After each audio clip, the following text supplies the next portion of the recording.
A few reactions to this particular article that is talking about Microsoft potentially acquiring some of Ubisoft's IPs. Apparently, the whole thing starts off with a shareholder claiming that the company has failed to disclose meetings, with EA and, pretty much, and Microsoft about IP acquisition. Now, these are meetings, and the article is shared here on Insider Gaming. But I did see a few comments at the end of the day to this effect that I thought was very interesting. We're going to go through them and, we'll talk about them for a little bit. Now, as to my own opinion and my own take on this particular issue, man, I don't want Microsoft to easily acquire any IP or any more studios, just like that.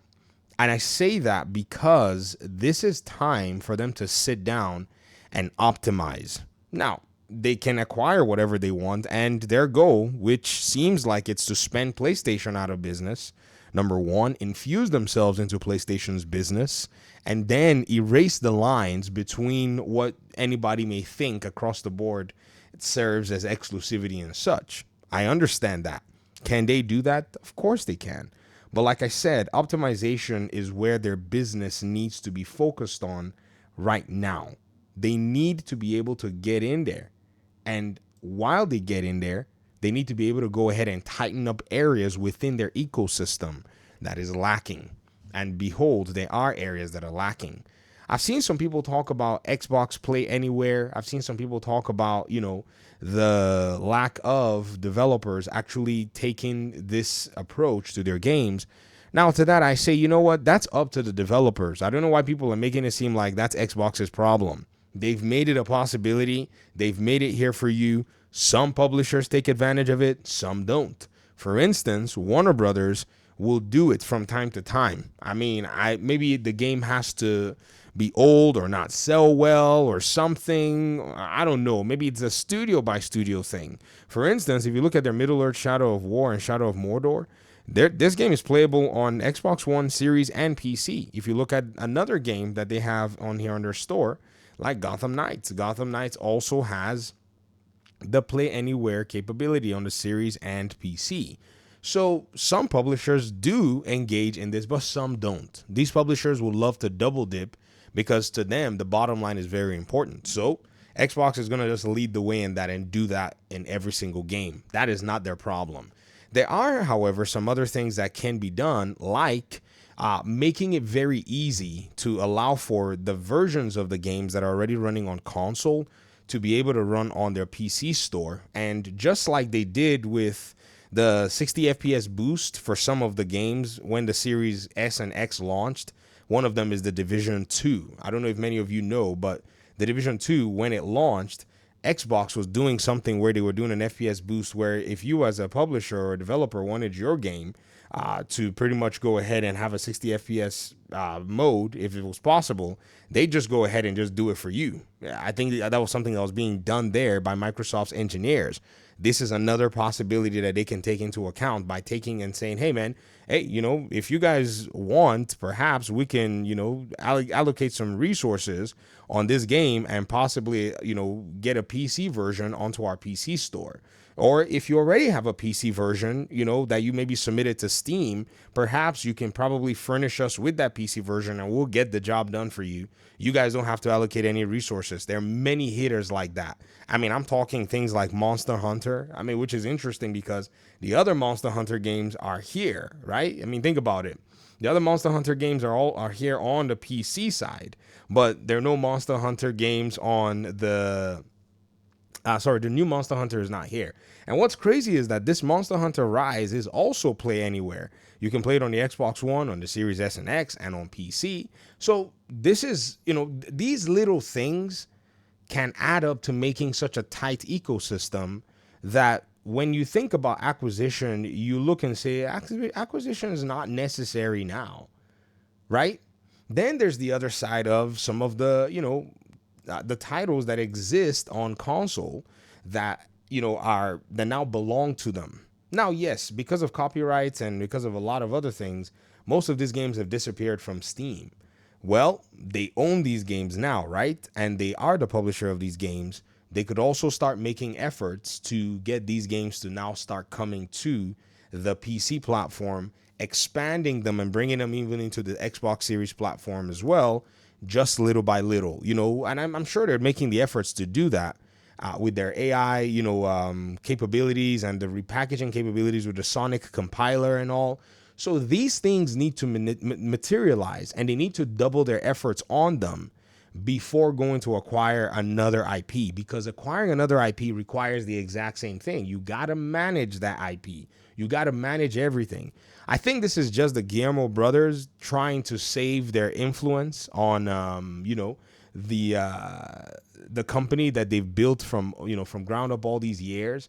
And so that's pretty much what we're just seeing right now. We're not really seeing anything in terms of that.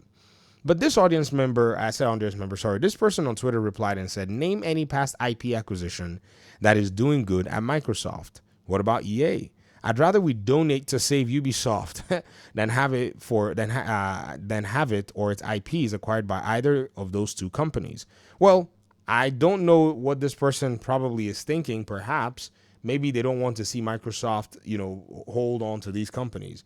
At least me, I have a reason where it's like, guys, you all need to work on your ecosystem and make it much stronger, because you got games now, you got devs now, you got IP. So strengthen all that stuff rather than going, because you go acquire Tom Clancy IP now. You now attract all the Tom Clancy fans. They're now looking at you and tweeting you and messaging you and doing all this.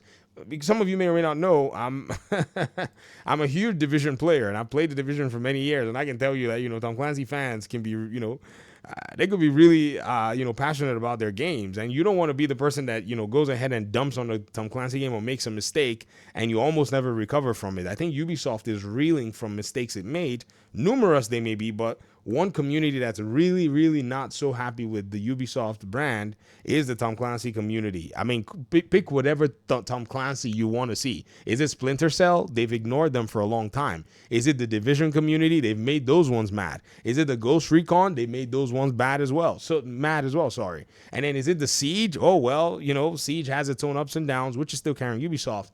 But you don't want to inherit all those challenges and issues at the end of the day. So I strongly believe right now that Xbox's goals and targets are way beyond having to go get more IP right now. No.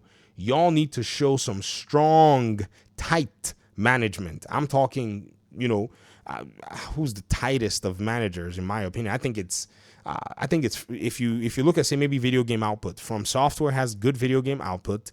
EA has their annual output with their video games and such, but I mean, you're talking about, companies, developers, publishers that are out there that have like Focus Interactive, like the AA companies, Nacon, Plaion, all of these small companies that manage significant proportions of video games out there. I mean, it's insane how much IP these small companies are wielding. I don't know if many of you have paid attention. I think they've stopped doing their sale. They may still be doing some sales around this time. With Plaion, RoboCop, Rogue City, this game, the company that published it, Nacon, look, they have IPs all over the place, and some of these IPs, man, they have been managing them very tight. This is a company that probably has good funding, but they understand that their funding is tight, so their games and their publishing has to be consistent. I mean, every single year, just look at 2024, they had a good number of games that came out from under them. Xbox needs to establish itself like this. This is 2024. Moto XGP, Ravenswatch, Greedfall, all of these different titles out here that they've put out, different niches, different consumer bases. This is where Xbox needs to bury its head, not just going around and buying everything that it finds on the store shelves. Does that make sense? And so again, I think that, these are just talks. Maybe they're just weighing their options to see if they can acquire some, interesting assets here or there. If there's anything worth it, perhaps their business makers will be able to go in and, make good for it. But I don't know, bro. I really am not certain as to how that's all going to work out. This is still rising. I didn't know that it was $10. Here we go again with the freaking backlog.